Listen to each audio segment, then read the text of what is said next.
Abram a palavra de Deus em Jó. Jó, capítulo 1, verso 1. Jó, capítulo 1, verso 1.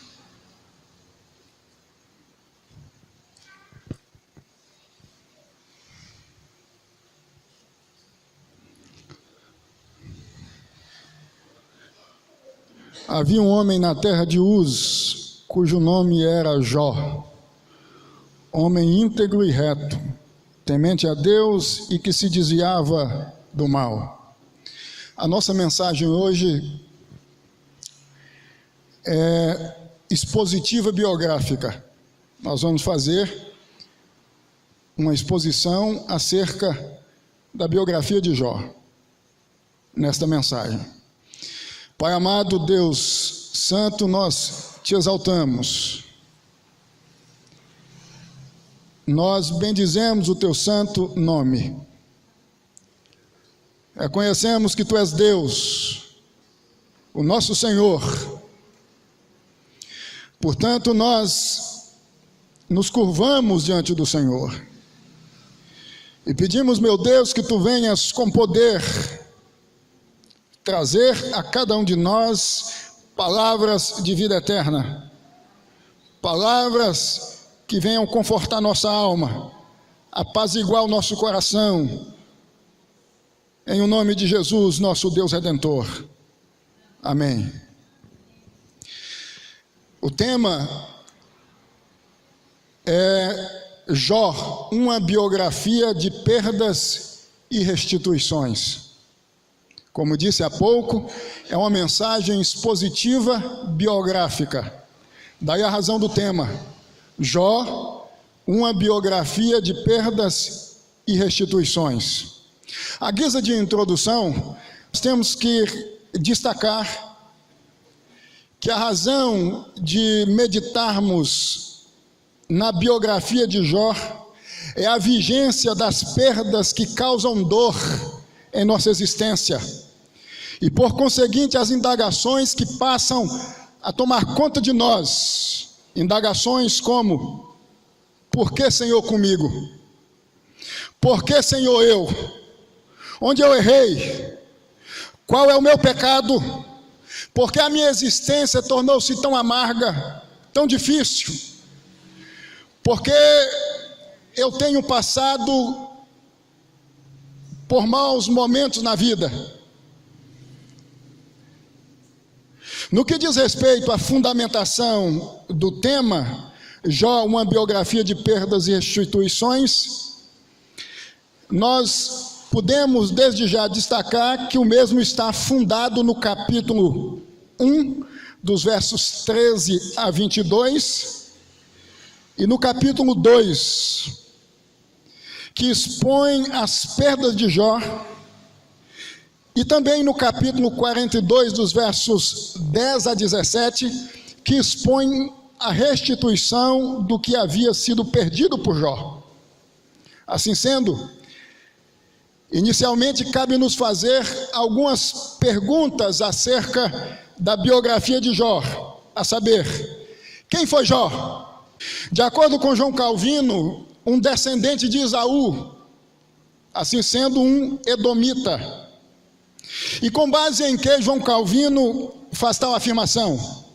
Com base no verso 1 do capítulo 1 de Jó, que diz que Jó havia sido de Uz.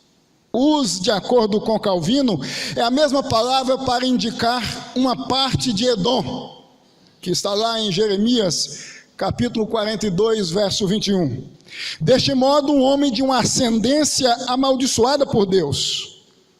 De acordo com o profeta Malaquias, no capítulo 1, versos 2 e 3.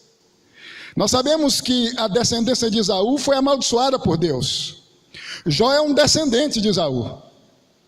Advém, portanto, de uma ascendência amaldiçoada por Deus.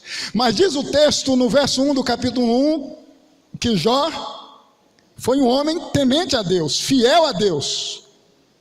E aqui nós temos que fazer uma pergunta: por que Deus anexou a biografia de Jó no cânon judaico, sendo Jó ascendente de um povo amaldiçoado. Duas coisas nós podemos destacar com relação a esta pergunta. A primeira, Deus põe a biografia de Jó no cânon judaico com o intuito de dizer a Israel que havia gentios fiéis à sua pessoa bendita, à sua pessoa santa, que resistiam a Satanás, mesmo vivendo em meio à dor, à angústia. É como se Deus estivesse dizendo a Israel o seguinte: existem pessoas que não fazem parte da descendência abençoada, que são fiéis a mim. Jó, que possui uma ascendência amaldiçoada, um homem fiel a mim, temente a mim, que resistiu a Satanás. A segunda, que a salvação não se confina unicamente aos arraiais de Israel, que a salvação não é exclusividade do povo de Israel. Existiam pessoas salvas fora dos arraiais de Israel, que entre os gentios existiam pessoas que amavam a Deus sem interesses, ou seja, por ser Deus quem é, por ser Deus, Deus. O significado do nome Jó, o que se volta a Deus, já define onde estava encarcerada a mente de Jó, em Deus. A segunda pergunta que nós temos que fazer com relação à biografia de Jó é a seguinte: o que Jó perdeu? O nosso tema é Jó, uma biografia de perdas e restituições. Nós já vimos quem foi Jó. Agora nós temos que ver o que Jó perdeu. De acordo com o capítulo 1, dos versos 13 a 22, e capítulo 2, Jó perdeu seus bens, seus recursos, suas propriedades. A economia de Jó foi desajustada, foi perdida. Segundo, de acordo com o capítulo 1, versos 18 e 19, Jó perdeu sua família, os seus filhos foram mortos. Terceiro, Jó perdeu, de acordo com o capítulo 2, a boa saúde. Foi acometido por uma lepra, uma doença terrível. Quarto, de acordo com o capítulo 19, Jó perdeu o respeito social. Jó diz no capítulo 19: até as crianças zombam de mim. Eu perdi a credibilidade social, eu perdi o respeito social. Eu fui posto à margem da sociedade. Terceira pergunta: o que foi restituído na vida de Jó? Tudo que Jó havia perdido, de acordo com o capítulo 42, versos de 10 a 17, foi restituído em dobro. Meus irmãos, enquanto houver vida movida pela fé em Deus, em nós há esperança de termos restituído o que perdemos. Diz o capítulo 42, dos versos 10 a 17, que tudo quanto Jó havia perdido, Deus restituiu em dobro. O que Satanás tomou, Deus restituiu. Deus devolveu. Mas em se tratando de nós, o que a biografia de Jó nos ensina? Quais as lições que nós podemos extrair da biografia de Jó? Quais os ensinos? Primeiro, que entre o céu e a terra existem engendramentos incognoscíveis que a mente humana não pode compreender. É o que diz aí o capítulo 1, versos de 6 a 11, capítulo 2, versos de 1 a 4. Satanás, diz os versos citados, tem uma conversa com Deus no céu. Jó estava na terra, mas a conspiração contra a sua vida, encabeçada por Satanás, começa no céu. Tudo foi engendrado em uma ambiência não terrena, foi no céu. Veio do céu. E aí nós podemos dizer o seguinte, que é um absurdo dizer que a agenda da terra é feita na terra. Que é um absurdo dizer que quem manda na vida e define a vida é o homem. De acordo com Jó, capítulo 1, dos versos de 6 a 11, capítulo 2, dos versos de 1 a 4, quem define a agenda da terra é o céu. É Deus. Satanás, diante de Deus, monta uma tese com o intuito de explicar a razão do temor de Jó a Deus. A tese de que Jó temia a Deus porque Deus o cercava de recursos, prosperidade. E com base nesta tese, pede permissão a Deus para testar a fé de Jó. O temor de Jó a Deus.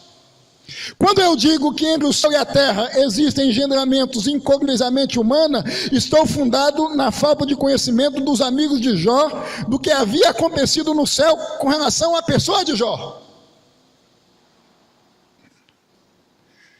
Portanto, no caso de Jó, nós temos as mentes dos amigos Bildade, Zofar e Elifaz, o inconsciente coletivo de que o mal que recai sobre um homem tem uma causa específica, o pecado, a filosofia de causa e efeito.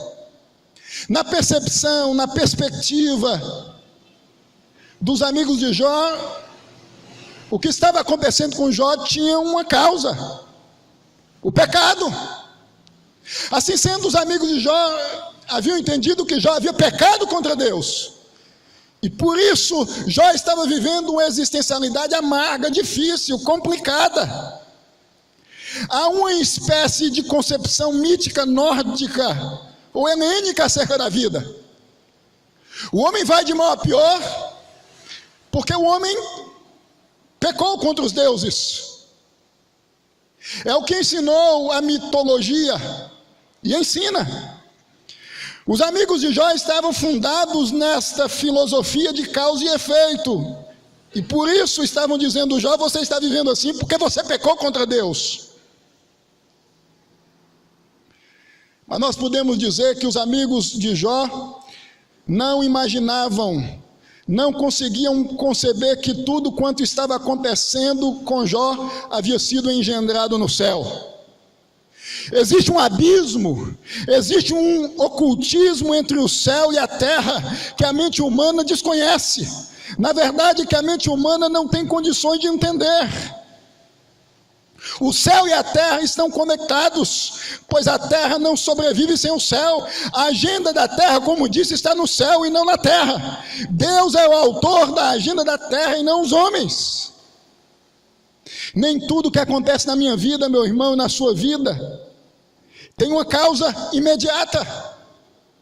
Nós temos que entender que é Deus quem define o curso da nossa existência. Que tanto as coisas boas quanto as coisas más acontecem de acordo com a vontade permissiva de Deus. Deus é o Senhor de tudo, Deus governa tudo, Deus comanda tudo. Mas ainda, a biografia de Jó nos ensina que o mal é maestrado por Satanás, mas sua execução depende da permissão de Deus. O mal é maestrado por Satanás, mas sua execução depende da permissão de Deus. É o que diz aí o capítulo 1, verso 12, e capítulo 2, verso 6. Quando os mesmos apresentam a tese do diabo, a conspiração do diabo contra Jó. O somente contra Jó não estendas a tua mão, do verso 1, aliás, do capítulo 1, verso 12, e o mas poupa a vida de Jó, do capítulo 2, verso 6, indicam que o mal é executado por Satanás com a permissão de Deus. Deus diz: vai, mas não estendas a tua mão, mas poupa a vida de Jó. Deus estabelece um limite. Deus diz: você vai agir, você vai se insurgir contra Jó. Mas existem alguns limites. O diabo, meus irmãos, é diabo de Deus. O diabo não é autônomo. O diabo não age ao seu bel prazer. O diabo não age de acordo com o que bem imagina, sem que Deus venha permitir. O diabo não possui um reino. O diabo não pode fazer nada sem a permissão de Deus. Esse negócio de dizer que o diabo é rei do inferno é falso. Quem manda no diabo é Deus. Quem coordena os passos do diabo é Deus. Quem define as ações do diabo é Deus. O diabo não faz nada sem a permissão de Deus. O diabo só age de acordo com a permissão de Deus. O diabo só faz o que Deus determina. O diabo quis intentar-se contra Jó, mas só intentou-se contra Jó de acordo com o que Deus permitiu. E como o diabo age? Depois de Deus ter permitido. Nós temos que entender que quando Deus permite o diabo executar a maldade, que o diabo se personifica, instrumentaliza pessoas com o intuito de dar vida ao mal. O diabo faz uso de pessoas. O diabo instrumentaliza pessoas, é o que diz o verso 15 do capítulo 1. O diabo instrumentalizou, o diabo usou os sabeus. Já o verso 17 do mesmo capítulo, isto é, do capítulo 1, diz que o diabo instrumentalizou os caldeus. O diabo usa pessoas, usa gente. O diabo usou pessoas contra Jó, instrumentalizou pessoas. Nós temos que entender qual o tipo de pessoa que o diabo usa. Tanto os sabeus quanto os caldeus eram marginais, bandidos. O diabo usa quem já é do diabo, quem não é de Deus, quem pertence ao seu mundo sujo, quem anda fazendo mal porque já é do mal e porque pertence ao mal. O diabo usa pessoas que andam vivendo de acordo com a vontade do diabo. São essas pessoas usadas por Satanás que insurgem contra o povo de Deus. São essas pessoas instrumentalizadas, usadas por Satanás, que fazem de tudo para ver o povo de Deus de mal a pior, vivendo de mal a pior. Mas ainda, a biografia de Jó nos ensina que a fé em Deus não é antídoto contra o sofrimento. Verso 1 e 2 do capítulo 1. Vai dizer que Jó foi um homem temente a Deus, fiel a Deus. Um homem reto, íntegro, temente a Deus, fiel a Deus, que se desviava do mal. Portanto, um homem que tinha uma fé autêntica em Deus.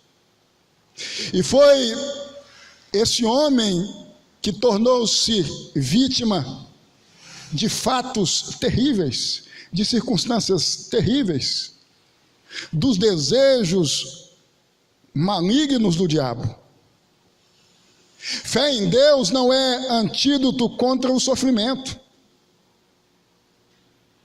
Não é porque você, não é porque eu, não é porque nós somos fiéis a Deus que nós não podemos passar por dificuldades na vida.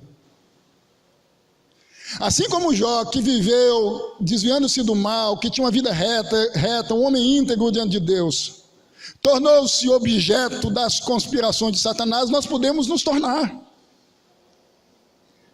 Nós vivemos hoje em uma época onde existem muitos ensinos que dizem: se você é temente a Deus, se você é fiel a Deus, você não vai passar por dificuldades na vida. Algo que não se encaixa, que não se empacota com a biografia de Jó. Porque Jó foi um homem temente a Deus, fiel a Deus, que tornou-se vítima das coisas terríveis da existência, que passou por dificuldades. Mas ainda, a biografia de Jó nos ensina que o sofrimento introjeta na alma percepções funestas da existência. É o que ensina aí o capítulo 3, que apresenta-nos a confissão pessimista de Jó acerca da existência. Jó no capítulo 3 vai dizer: porque eu nasci, porque minha mãe não sofreu um aborto espontâneo, porque eu não morri no ventre da minha mãe, eu estou sofrendo, minha vida tornou-se amarga, minha existência tornou-se amarga, tornou-se difícil, porque eu vim ao mundo, porque eu nasci. O sofrimento introjeta na alma percepções funestas da existência, o desejo da morte, o desejo de sumir da vida, o desejo de ser apanhado e tirado da vida de repente. Nascer é viver, viver é estar sujeito a padecer. Pau que bate em Chico, bate em Francisco. Não há campo neutro na vida. Há rosas e há espinhos. Os espinhos introjetam o sofrimento na alma, introjetam a dor na alma. Mas ainda, a biografia de Jó nos ensina que o sofrimento persistente introjeta na alma uma percepção hesitante no tocante à justiça de Deus.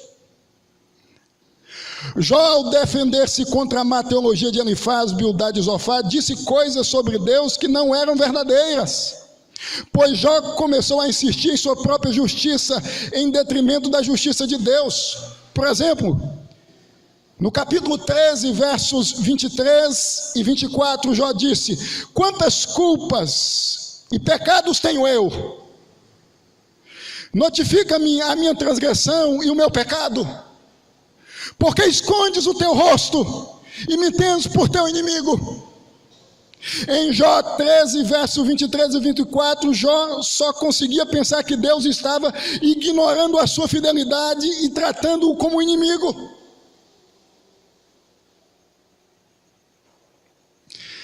Ele chegou a alcançar o ponto onde confessou em 19, versos 25 a 27, que após a morte ele veria Deus como seu Redentor, mas, por enquanto, Deus o tratava como inimigo, não como um amigo. Isso era o que Jó pensava. Mas ainda, a biografia de Jó nos ensina que amigos autênticos sentem conosco a nossa dor. Os discursos dos amigos de Jó são discursos que estavam machucando ainda mais a Jó, pois culpam a Jó por estar vivendo o que estava vivendo. É um discurso contra Jó. Jó se sentiu mal. É como se os amigos de Jó tivessem montado um tribunal a fim de condenar Jó, a fim de dizer: Jó, você é culpado. Tudo que recaiu sobre sua vida, recaiu porque você tem vivido na desobediência. Você é um culpado, confesse o seu pecado. Diga o que você fez contra Deus. Diante da dor, não houve a sensibilidade para entender de fato, de verdade, o que Jó estava passando. Houve um julgamento precipitado, imediatista. Não houve a compreensão, não houve a sensibilidade de entender que o que Jó estava vivendo poderia ser resultado da vontade permissiva de Deus. Ou seja, não ter nada a ver com Jó ter pecado contra Deus. Mas ainda, a biografia de Jó nos ensina que amigos autênticos não eximem a graça de nos receber em nossa desgraça. Do verso 14 ao 16 do capítulo 6, Jó chama os seus supostos amigos de neve diante do sol. Amigos que haviam abandonado, deixado-o mais entristecido. pois haviam montado um tribunal, como disse há pouco, com o intuito de julgar e condenar a Jó. Estavam condenando. Existem amigos que só servem quando estamos passando por dificuldades para nos acusar, nos condenar. São os amigos de Jó. Gente que não tem o intuito de nos levantar, de dizer, ó, você está vivendo assim, mas amanhã pode estar vivendo de modo diferente. A vida hoje está complicada, está difícil, mas amanhã pode estar melhor. Nós precisamos de amigos que venham nos confortar diante da desgraça. Nós precisamos de amigos que venham fazer com que nós passemos a ter mais confiança em Deus. Gente que não acusa, gente que não condena, mas que abraça, mas que acompanha, mas que cerca com amor. Mas ainda, a biografia de Jó nos ensina que diante da percepção equivocada do outro com relação à nossa vida com Deus, devemos nos render à nossa consciência. Os amigos de Jó estavam equivocados com relação a Jó. Jó tinha a consciência de que não estava errante diante de Deus. Nós temos que ter a consciência em paz. Jó estava sendo acusado, Jó estava sendo condenado por algo que não havia cometido. Mas Jó estava com a consciência em paz diante de Deus. Jó sabia que não havia pecado contra Deus. Nós temos que ter esta consciência diante das acusações injustas, levianas, sofísticas contra nós. O que determina a nossa vida com Deus é a nossa consciência e não a consciência do outro. O que determina a nossa vida com Deus é a ciência que temos do que estamos vivendo diante de Deus e não a ciência do outro. É a certeza que temos, é a convicção que temos de que estamos em paz com Deus, de que somos fiéis a Deus. Quantos comentários injustos são direcionados contra pessoas que não devem. Consciência em paz, é a certeza de que eu não pequei, eu tenho sido fiel a Deus, portanto nada há de me machucar nesse sentido. Eu finalizo esta mensagem dizendo que Jó está nas ruas. E por quê? Porque existem muitas pessoas passando por dificuldades hoje na vida, pessoas de fé, pessoas que amam a Deus, pessoas que temem a Deus, gente que perdeu seus recursos, seus bens, gente que perdeu um ente querido, gente que está no leito de um hospital, temente a Deus, fiel a Deus. Jó está nas ruas. A existência de Jó é a explicação, a existência dos que possuem fé em Deus, mas são submetidos à dor. É um dos sustentáculos a visão de que aqui nesta ambiência física, até os homens de fé em Deus estão sujeitos aos mais terríveis padecimentos. Jó está nas ruas. Gente que teme a Deus, gente que ama a Deus, gente que vive se desviando do mal, que está passando um momento extremamente difícil em sua vida, que está passando por dificuldades na vida. Gente que está externando dor, pessimismos. Gente que está dizendo, Deus, minha vida está difícil demais, não estou aguentando mais não, porque eu não morri, porque eu não morro. Como fez Jó. Gente que está questionando a justiça de Deus diante dos percalços, diante das dificuldades. Jó está nas ruas.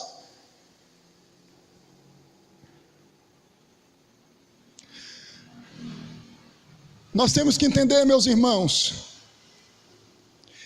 que Deus é quem governa todas as coisas. Tudo quanto aconteceu na vida de Jó aconteceu porque Deus havia permitido.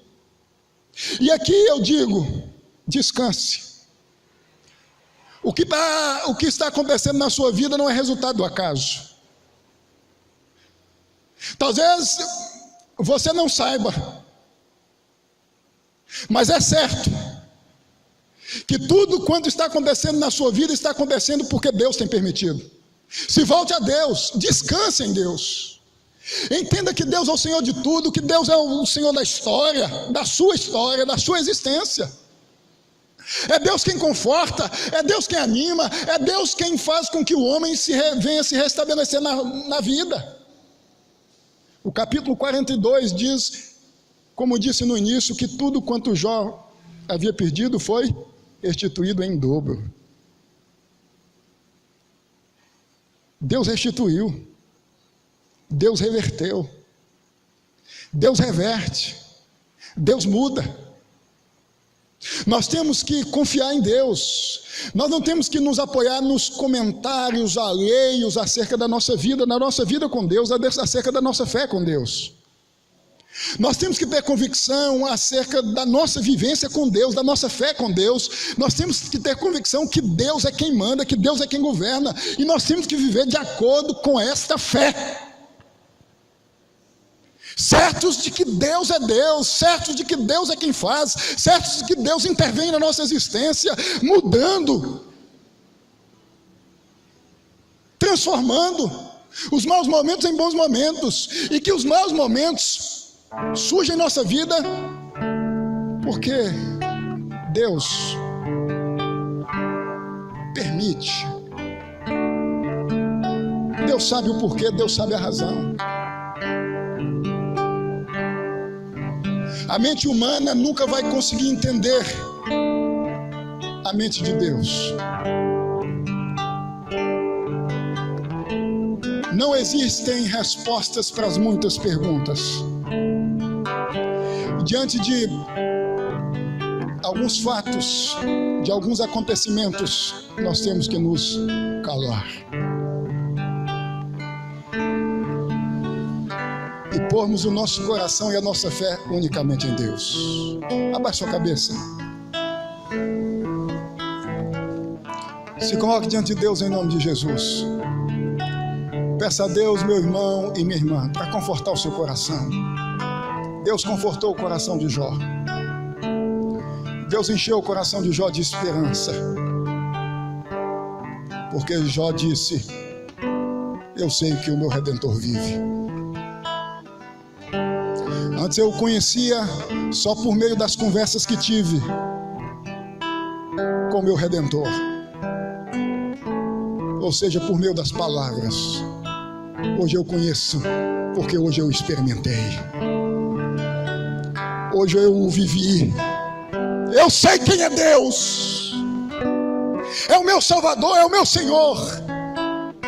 Cuida de mim.